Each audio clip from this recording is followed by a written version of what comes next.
My nan is a bit weird, so I'll start by saying I'm not sure if this is the right sub, and I know it's nowhere near as epic as many stories on here, but whilst reading this sub, it made me think of my nan, so I had to share. So this happened to my nan all the time, usually small things. Last week I was driving my son to school and she said, make sure you shut the door, he's going to shut his finger in it. So I shut the car door and sparked it up to her being old. 20 minutes later the school phoned to say he'd shut his thumb in the hinge of the fire door, and later at A&E we found out he'd broken his thumb joint. She literally does it all the time, with a 75 to 80% success rate, but this is my favorite one. My nan was a post-war baby, born in London in 1945. She lived in the basement of a 4-story Victorian house. Her mother's whole family had been killed by a bomb whilst her mother had been at the GP surgery finding out she was pregnant with my nan. Her father was in army prison until she was 6, so her and her mum had a tough life. Anyway, from the age of about 4 she always had this dream. The dream would be her looking out of a window and seeing miles and miles of fields and pine trees. As a kid she always thought this was the most beautiful scene she'd ever seen, but couldn't brush off the feeling of dread and heartbreak that accompanied the dream. Later the dream got more detailed, and eventually she got the letters K135. She had the dream at least 6 times, always the same. She said the last time she had this dream, she was sitting in the car with my granddad. She was only 16, and zoned out, had the whole dream and zoned back in, and only 20 seconds had passed. The last time, she tried to touch the window. Her hand came into the frame, but it wasn't the hand of a 16-year-old, it was older, drier and more wrinkled.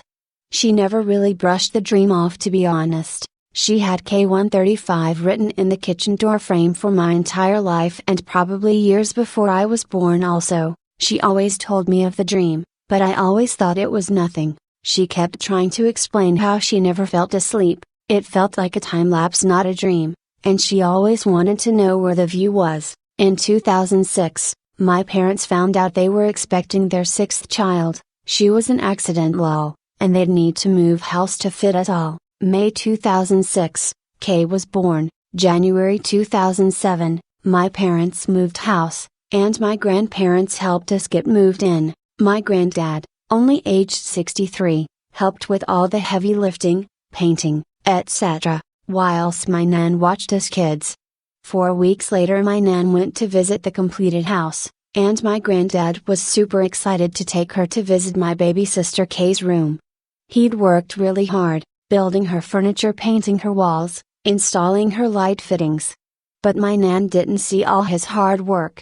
All she saw was a massive K painted above the window frame, and the view she'd seen so many times since she was a kid. She knew something horrid was going to happen. She told us all, and we just did the standard okay.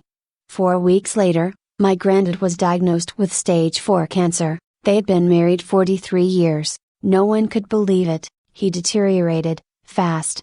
About 6 weeks later, my nan phoned a taxi firm to get a taxi to visit my granddad, as she had every day since his diagnosis. It was an automated message. Thank you for calling taxis. If you would like a taxi from your home address of please press 1. Presses 1. Thank you for using taxis. Your booking reference is 135. Your taxi will be dispatched shortly. That was the last time she saw my granddad alive. She said she knew before she got there, and she was glad she got to say goodbye properly. She said she'd spent 60 years preparing for this moment and she doesn't think she'd have coped otherwise. A week later, her and my mom went to sign the death certificate. When they come home my little sister asked my nan to come and play in her bedroom. She went upstairs, and broke down in front of the window. She reached out and touched the glass, and she swears to this day, her hand was that of a teenager's. Her wedding ring wasn't present, and it's been on her finger for 43 years at this point. There wasn't a wrinkle in sight and she blinked and it was back to normal. She always tells this story. She has had lots of glitches.